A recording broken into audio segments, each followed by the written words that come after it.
Bino nyonso bozolanda depuis tongo lelo ndenge mapinga ya Rwanda bakoti na Goma. Bakoti na Goma bazaka na intention moko koboma po bango makanisi na bango ezaka ba occuper mabele ya biso.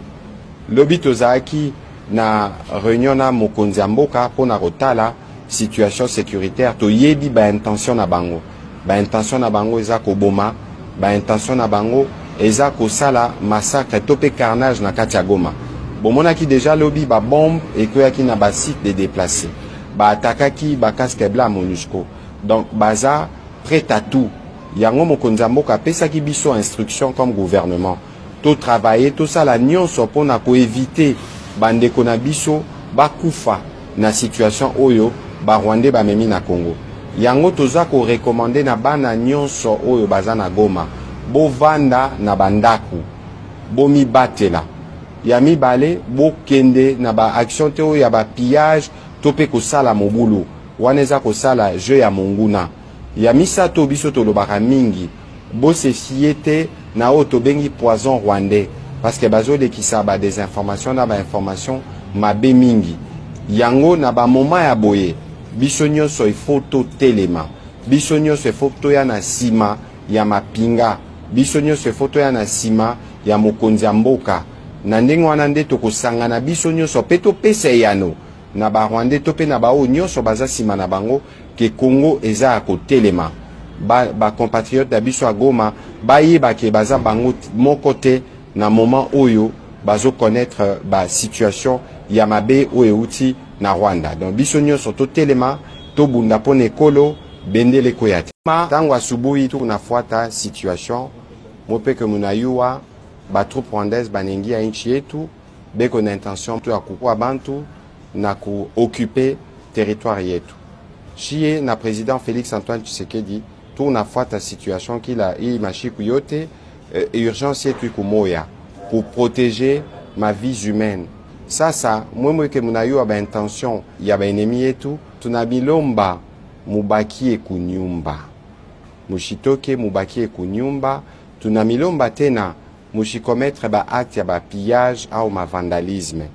Ya tatu tunamilomba mushifuate bile bintu buku naona kuba réseaux sociaux manipulation inakuwa kabisa mubakie tu munyumba mubakie tu kimia. Sasa muyue ke président Félix Antoine Tshisekedi na shibote na ba congolais bote fwa shibiko hii satu kunasema beko Bulaya beko Kinshasa beko Lubumbashi shibote tukuna moye shibote tutashimama nju tu protéger inchi yetu mushiwaze buke tu mwepeke moye ma situation tukuna tumika nju hii situation ipite njo mana tunasema mubakie tu serein inchi shibote tushimame na président Félix Antoine Tshisekedi na ma forces armées de la République démocratique du Congo nju tulinde inchi yetu. Mungu akuwe na mwe.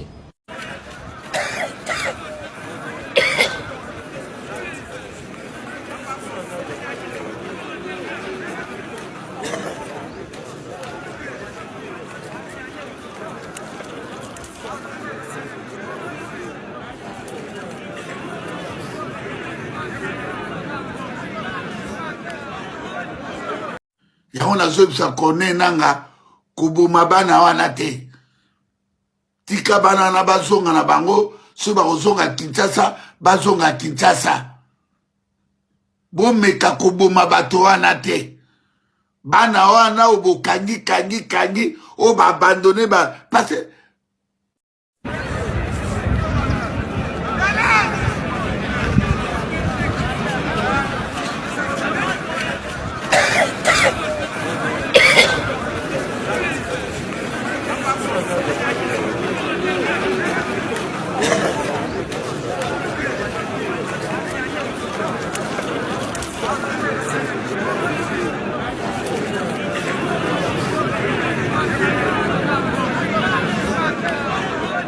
Je vous ai dit que nous avons commencé le travail de reconstruire notre armée.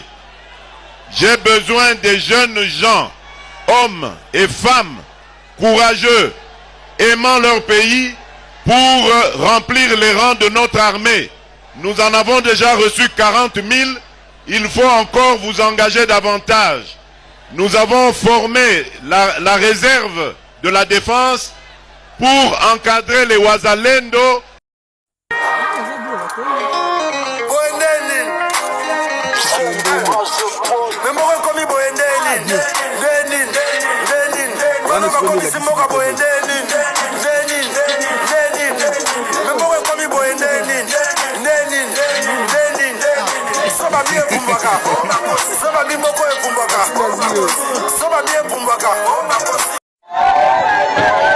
Wakimbizi bamuja banasara, wakimbizi bamuja banasara juu ya njala. Ndio banasema hawapendi ba gestionnaire, hawapendi senere, juu hawatabakia pale na njala ibawie mkambi. Ndio wakimbizi wanafunga mabiru. Wakimbizi wanafunga mabiru. Wakimbizi wale banasara. Wakimbizi wanasema njala inabaua.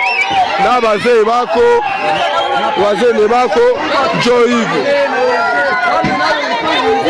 Wanasema juu nini pame iko naenda mkila ngambi, lakini ngambi ya muja pame haifike. Kulikuwa ni nini? Njoo vile vyote njala ndio inabatesa. Njala inatesa bakimbizi ya muja. Njala inabatesa.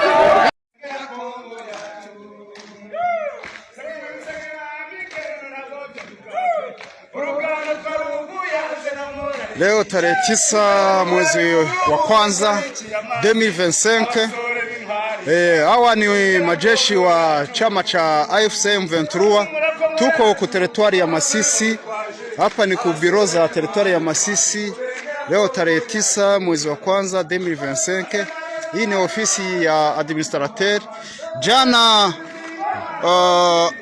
wa FDLR walijipenyeza wakafika hapa wakaanza kuharibu na kubomoa maofisi za teritwari, wakaiba raia, wakaua raia, wengine wakawabeba kwenye mapori kule. Lakini hivi tulishafika hapa, raia tunaanza warudisha hapa. Ni wanajeshi wa chama cha AFC M23, wako vizuri, wako tayari, walishakomboa raia na raia wanafurahia.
Bako kuchini wanavala materisi vile, bako kuchini, bako chini huku. Tutabachunga 24 jours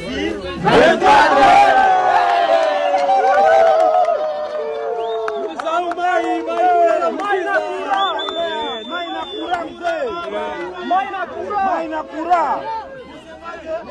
Maneno ya gouvernement ya bamwizi na Tshisekedi.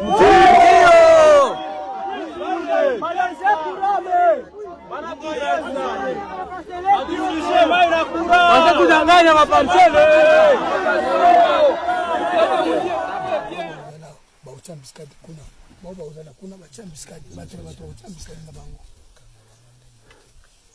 Awa mokolona nde bifurcation nzela oyo awo ikei oyo mwa nzela ekei nditi oyo bawa boye nde ekiti na kala kesika touti oyo boye ekei na kiringo donc awa nde eza bifurcation pokuna na après awa kuna place ya kocha basoda vraiment ezate et en plus ennemi azawa likolo kaka likolo na bisawa kiringo yango wana oyo zomona na wana moko nde kiringo awa a quelque nditi plutôt ezawa pembeni awa na ba mwa ndako oyo position na bango oyo batie ezomona nao c'est presque tozo bombana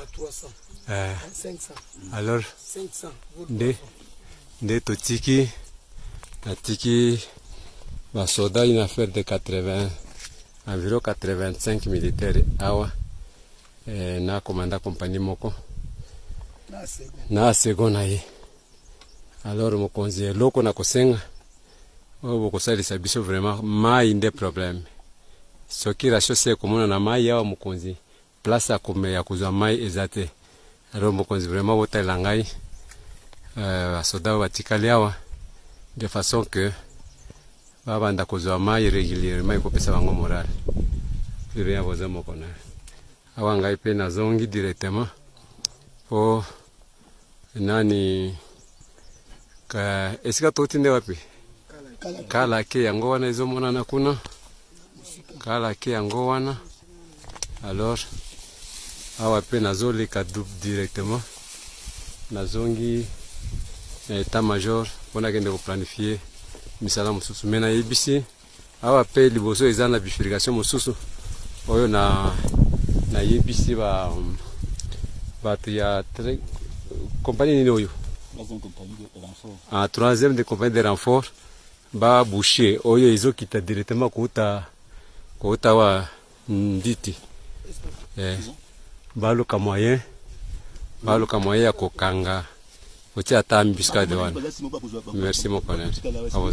Ce sont les policiers qui étaient déployés à Bitonga, à Bweremana, Nyondo, Kabalekasha, Bitonga, Bishange, Buyaga et consorts. Alors, suite à la guerre de l'M23, ils sont venus ici à Minova pour prendre des refuges. Maintenant, nous ne savons pas comment nous comporter. Comme quoi ces entités-là que nous venons de citer ne sont plus occupées par le gouvernement, sont occupées par les ennemis M23. Raison pour laquelle les policiers ont vu qu'ils ne peuvent pas résister, parce que le FARDC aussi est absent à l'entité. La police est censée protéger la population et leurs biens, et le FARDC est censé protéger l'intégrité territoriale de la RDC n'est pas sur place. Alors, donc toutes ces entités ne sont plus occupées par les gouvernements, sont occupées par les ennemis. Alors nous sommes à l'état-major de Minova, police, commissariat territorial de Calais. Le commandant à unité de ces éléments est là, le commissaire principal Emmanuel, avec les adjoints et les autres commandants associés et consorts.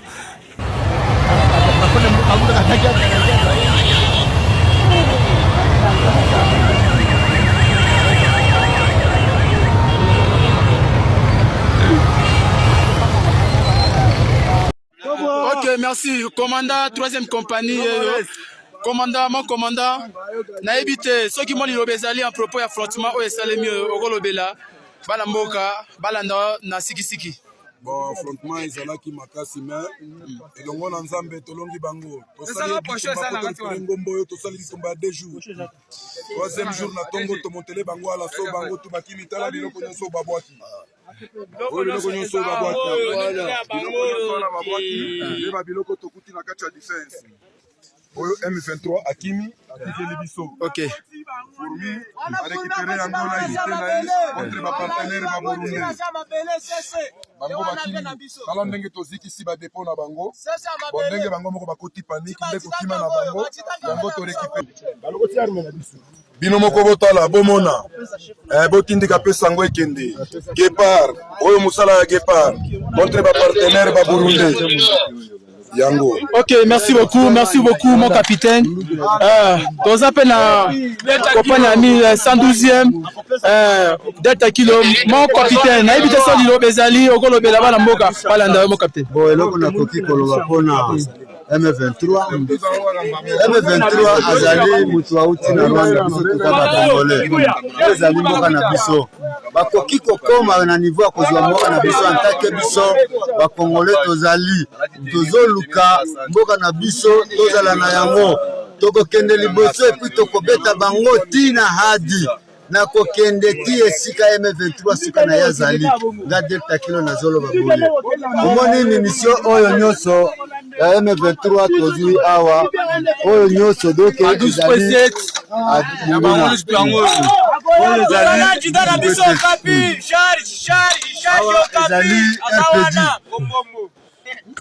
awa ezali bakastor eza ya bango oyo nyonso babila oyo ezomonana ya M23 epuis babombe na bango oyo tokoyeba nani apesaka bango parce que biso tozali ba congolais tala nano na niveau oyo c'est-à-dire M23 akosika akondima Delta Kilo akondima batarian makasi no molesi keso ya unité na Guépard 11e brigade de Santa de Guépard. Merci beaucoup mon capitaine, courage à tout le monde de Sepeli. Voilà mboka bango camarade na biso Burundi yo wana bomoni makasi voilà ndeko na ngai mazo ya ba Burundi oyo to kamati na bango ngumba oyo mungu na azokima makasi et puis tozo continuer kolanda ye na suka tokolemba te toza ba congolais na bandeko na biso bazoko salisa biso musala toko continuer ti tokobeta mungu na ti esika komi na Rwanda tokokoma. Merci beaucoup na moni bolandi capitaine na major Burundais bolandi eza ko constater ngomba ya isuma yango wana yango ozomona musuma nde yango wana est-ce que toi na scène auto récupérer en déjà. Merci beaucoup tozo continuer ko pesa mino ba information ozomona ba soda ya 11e brigade Santa de Guépard yango tout ba biso hapa tuko Kamanyola hapa. Banyarwanda wanafunga frontiere yabo, hakuna gari ya kwenda ingie kwa Rwanda na hakuna ya kutoka ingie Kongo. Hakuna Mnyarwanda wa kutoka. Wanasema frontiere hakuna kutumika. Hapa tuko Kamanyola frontiere ngambo ya Kongo. Tushakata manifeste hizi. Banyarwanda wanakatala tusiende kwabo, tusipite kwabo. Donc tunarudia kwa kifupi. Banyarwanda wanafunga frontiere yabo, hakuna gari ya kwenda ingie kwa Rwanda na hakuna ya kutoka ingie kwa. Hakuna Mnyarwanda wa kutoka. Wanasema frontiere hakuna kutumika. Hapa tuko Kamanyola frontiere mambo ya Kongo tushakata manifeste hizi. Banyarwanda wanakatala tusiende kwabo, tusipite kwabo. Donc tunarudia kwa kifupi. Banyarwanda wanafunga frontiere yabo, hakuna gari ya kwenda. Le commandant des opérations Sokola un Grand Nord a rendu une visite de réconfort aux militaires blessés de guerre à Beni. Il s'agit des militaires blessés au combat contre les rebelles ADF d'une part et du M23 d'autre part. Le général-major Bruno Mantevou a adressé un message de réconfort aux militaires congolais alités au pavillon militaire de l'hôpital général de référence de Beni. Il a remonté le moral de ces militaires dont il reconnaît le patriotisme à défendre la République démocratique du Congo contre l'agression rwandaise. Le fait de vous retrouver ici, c'est un sacrifice pour libérer le pays. N'ayez pas un moral bas. Il faut bien vous soigner, guérissez pour qu'on finisse avec ces Rwandais.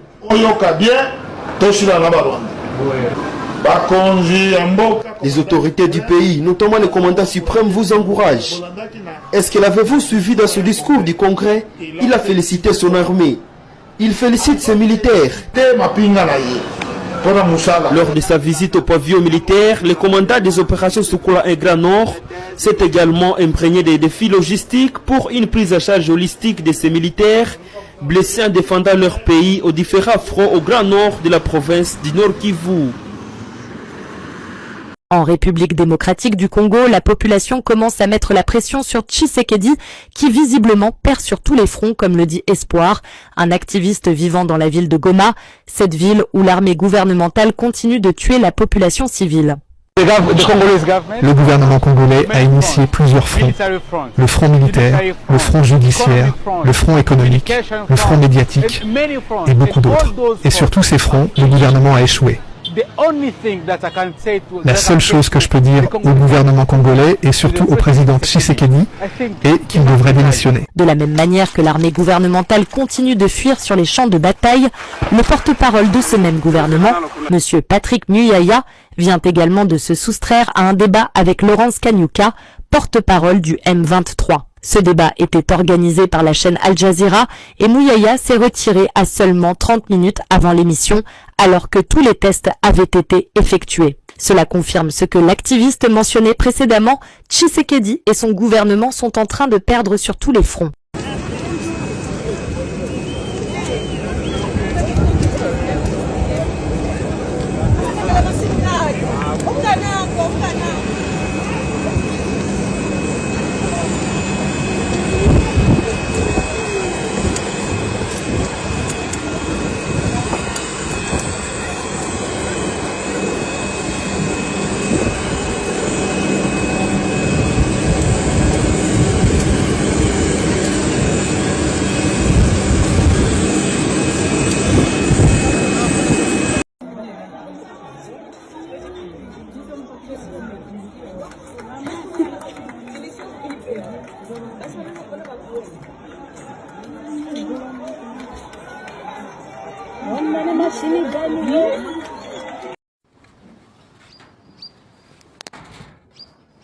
Shaka agarukira indege wayifashe fana. Urakishe mwagarukira kandi mbona. Ntibatubona si ni indege. Ni indege zacu. Zintare za salama.